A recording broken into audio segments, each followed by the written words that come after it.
Hello, you can call me Aria. This is going to be more like a rant rather than an intro to this channel.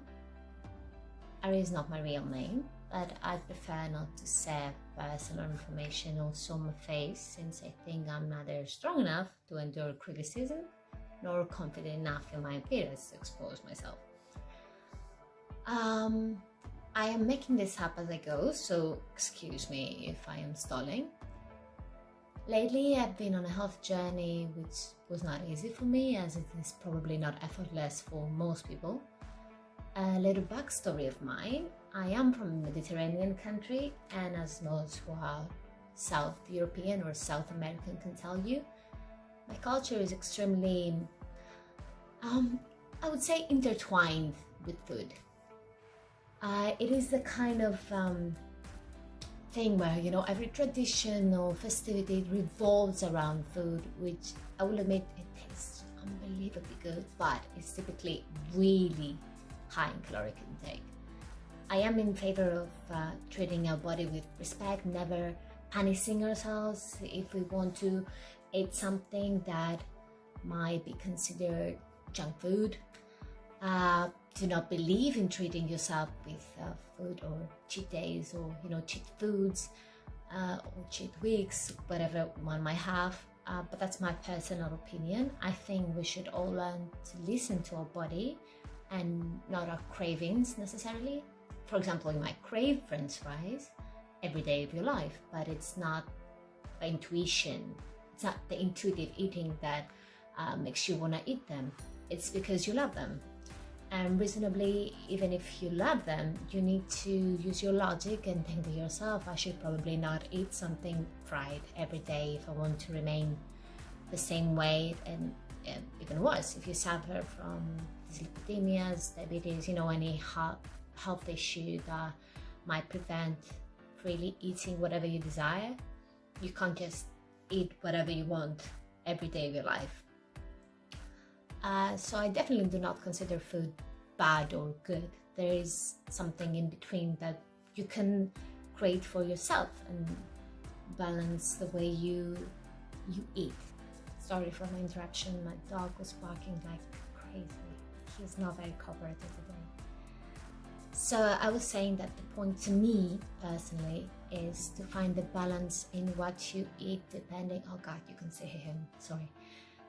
Is to find the balance in what you eat depending on the time that you can devote to cooking and your intentions, really. So if you want to be healthy or not. Healthy definitely does not mean lean necessarily. It means that you're having no health problems that you can control, like certain secondary types of hyperlipidemia, which is non-hereditary, or type 2 diabetes mellitus, which can lead to an additional health problems, including but definitely not limited to cardiovascular issues.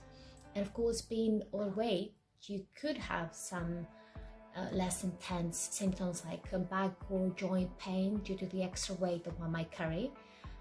This might be considered non-important to you, but to someone else it might be super important. Oh, and this is extremely important to state. People can be overweight or even obese in some cases and still have no of the aforementioned issues, none of them. So they are by definition healthy. You don't need to intervene in the way they live their lives and the way they eat. Well, I personally have been obese for the longest, if not the majority of my life. Mainly because in my culture, food is involved in every aspect of our lives, every festivity, holiday, religious tradition. It is the way we show our loved ones that, we love each other, the way our grandmothers showed us how much they cared for us. It is what our lives and habits were built around. The other reason I think I was obese for so long is that I have never had until recently a health issue. So I did not mind the extra kilos I was carrying, so I kept them. Never punishing myself for what I look like. I am self-conscious of how beautiful I am, or not in my case, but I've never felt bad of the way my body looks. Definitely don't know if that makes any sense to any of you. I don't wish to say that the exact health problem that I personally am having, but just the thing is that it definitely provoked me to go on the food journey that I am in right now. So recently I have been trying to balance my culture's food habits and my recently acquired slimmer body. I haven't been slim for a decade probably, so I just need to contain, obviously in my case for health reasons, but for someone else it might be just preference. I need to contain whatever I have and just remain the way that I am right now for my benefit. My main motivation to do these videos, apart from that, is that, you know, when I was trying to find recipes that were healthy yet low in calories, I ended up with a list of options that were not very appetizing to me, or in general to my liking. And even if something was tasty, it was definitely not easy to make for beginners. I'm not a beginner at cooking, but I could tell that this would take some time and some effort that I was definitely not going to invest in cooking. So just because something isn't junk food and it is made by ingredients that are good for you, that doesn't mean that you will lose weight or sustain your weight when consuming it regularly.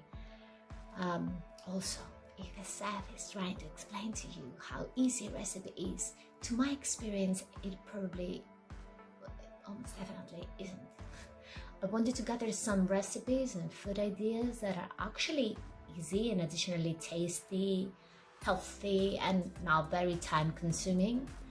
Not a very easy combination to achieve.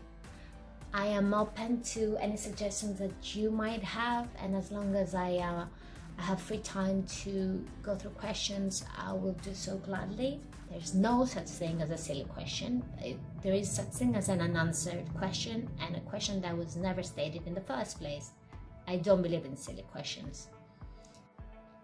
So the other reason I needed to have a video log of recipes is that I have siblings, with particularly my younger sister, always keeps asking me food-related questions on her and her friends' behalf, and I am, to be honest, tired of saying the same things over and over. It feels like I'm constantly repeating myself, so I would rather have a log of the things that I am asked to on a regular basis.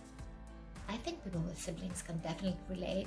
When you have somebody, especially a younger sibling, they keep asking you the same things over and over again, and it becomes honestly frustrating. This is where I'm at right now. Then finally, I am gonna go in a touchy-feeling sort of area. I have been told that I'm not good enough at my area of studies and my area of expertise, which again, it's not relevant, but I just think I need to communicate to all the people that were told they suck at something, that whoever told you such thing is probably wrong or not having your best interest in mind. There are some exceptions, of course, but the rule is that we can do anything we set our mind to. And if we are persistent and consistent, you can do it. So if you think you can't cook, you are almost 100% wrong.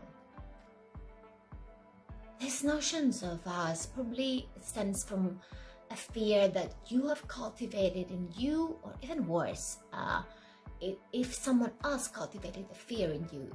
If you burn something one time, or you had something stuck in the pan, then they tell you, you suck as a cook, and then you believe it eventually. So you're not a useless cook because you burned something, or you didn't know how to cook pasta or eggs as an adult. We all learn skills at a different pace, and that's what keeps us going. That's what makes our lives interesting. Unless you're bored to even try, which I totally respect, you not having the will to invest your time in cooking.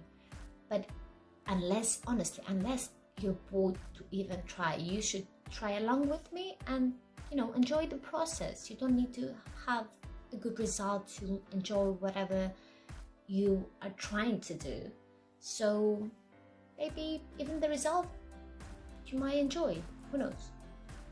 I am only asking that you try, that's all. I guess thanks for watching, if you did, and I'm gonna leave it up as a guide to whoever wants to view the cooking videos I'm gonna be uploading.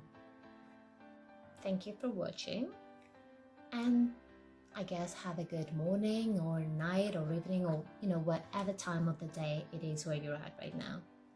Enjoy yourself. Thanks. Bye.